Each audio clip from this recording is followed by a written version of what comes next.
খোদ বাংলাদেশকে ভেঙে ফেলার হুমকি দিলেন ভারতীয় বিজেপির মিত্রদল ত্রিপুরা মোর্চার শীর্ষ নেতা প্রদ্যুৎ কিশোর দেববর্মা।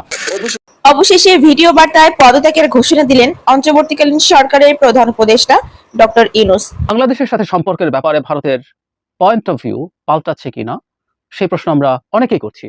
আসসালামু আলাইকুম। দেশ এবং দেশের বাইরে থেকে যারা আমাদের ভিডিও দেখছেন অসংখ্য ধন্যবাদ। ইতিমধ্যে খুব একটা গুরুত্বপূর্ণ নিউজ বিষয় নিয়ে কিন্তু আপনার সামনে হাজির হয়েছি, তাই ভিডিও না টেনে সম্পূর্ণ দেখতে হন। চলো আমরা মূল ভিডিওতে চলে যাচ্ছি।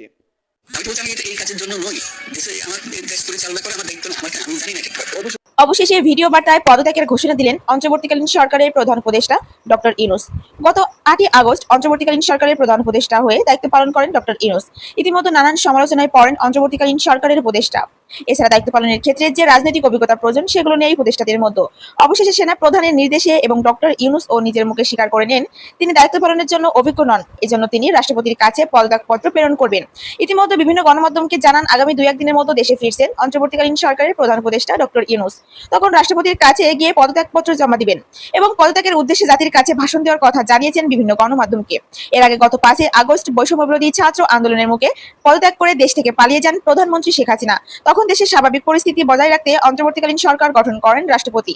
এরই মধ্যে নানান সমালোচনায় পড়েন এই প্রধান উপদেষ্টা। ইতিমধ্যে তিনি জানিয়েছেন দেশে ফিরে পদত্যাগপত্র সম্পর্কের ব্যাপারে ভারতের পয়েন্ট অফ ভিউ পাল্টাচ্ছে কিনা সেই প্রশ্ন আমরা অনেকেই করছি। আমরা আশাবাদী কিনা, আমাকে এই ধরনের প্রশ্ন কেউ কেউ করেন, আমি সেটা জবাব দেই এবং আমি জানাই যে আমি খুব বেশি আশাবাদী নই। কিন্তু একটা জিনিস আমাদের একটু মনে রাখা দরকার, ভূ রাজনীতিতে এবং আন্তর্জাতিক রাজনীতিতে বাস্তবতা মেনেও কোনো না কোনো একটা সময় নিতে হয়, এটা ছাড়া উপায় থাকে না। এবং সেটা যদি কোনো রাষ্ট্র করে, সেটা যত পাওয়ারফুল হোক তুলনামূলকভাবে, সে তার জন্য সেটা ভালো। আমি অনেক সময় আমার আগের আলোচনায় বলেছি এই কথা, গত ইলেকশনের আগে, যে সুপার পাওয়ার হতে গেলে ইগো থাকতে পারে না, থাকা উচিত না।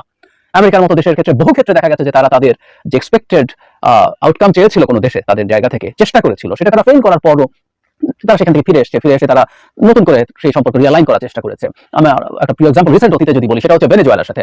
ভেনেজুয়েলার মাদুরো সরকারের বিরুদ্ধে যখন আপরাইজিং খুব সিরিয়াস আকার ধারণ করে, সেখানে ওয়েস্ট এবং আমেরিকার ইনভলভমেন্ট ছিল, এটা মোটামুটি প্রতিষ্ঠিত সত্য। কিন্তু মাদুরোকে ক্ষমতা থেকে সরানো যায়নি, কারণ চায়না এবং রাশিয়া খুব স্ট্রংলি মাদুরোর পেছনে এসে দাঁড়িয়েছিলেন। আমেরিকার এক ধরনের পরাজয় হয়, কারণ মাদুরো টিকে যান ক্ষমতায়।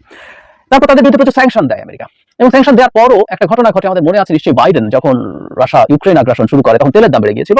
তখন বাইডেন যাবতীয় সমালোচনার পরও সৌদি আরব সফর করেছিলেন এবং তিনি সেখানে মোহাম্মদ বিন সালমানের সাথে বৈঠক করা, ফিস্ট বাম্প করেছিলেন, এবং সেটা প্রচুর সমালোচনা হয়েছে। কারণ বাইডেন ক্ষমতায় আসার আগে খাশোগি হত্যার কারণে তাকে, মানে মোহাম্মদ বিন সালমানকে একঘরে করে ফেলবেন ধরনের প্রকাশ্য বক্তৃতা করেছিলেন।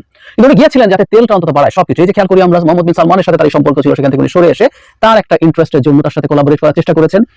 মজার ব্যাপার, মোহাম্মদ বিন সালমান এরপরও তেল উৎপাদন বাড়াননি, এটাকে বাইডেনের গালে চর হিসেবে দেখেছিল অনেকে। তারপর বাইডেন আমেরিকার পক্ষ থেকে ভেনেজুয়েলার সাথে আলাপ আলোচনা করেছিলেন যে তোমরা যদি তেল উৎপাদন বাড়াও, এবং তারা দীর্ঘদিন তেলের নিষেধাজ্ঞার কারণে তাদের ওই সক্ষমতা কমে গিয়েছিল, আমেরিকা সাহায্য করে সে সাপ্লাই বাড়ানোর কথা বলেছে, এবং সেটার বিনিময়ে তাদের কিছু স্যাংশন কমাবে, এই ধরনের আলাপও করেছে।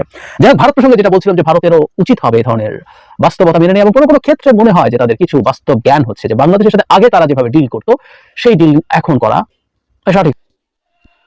তো এই ছিল আজকের মতো নিউজ আপডেট। আপনারা অবশ্যই আমাদের ভিডিও দেখে জেনে গেছেন আজকে খুব একটা গুরুত্বপূর্ণ বিষয় নিয়ে কিন্তু আজকে ভিডিওটা আলোচনা করা হয়েছিল।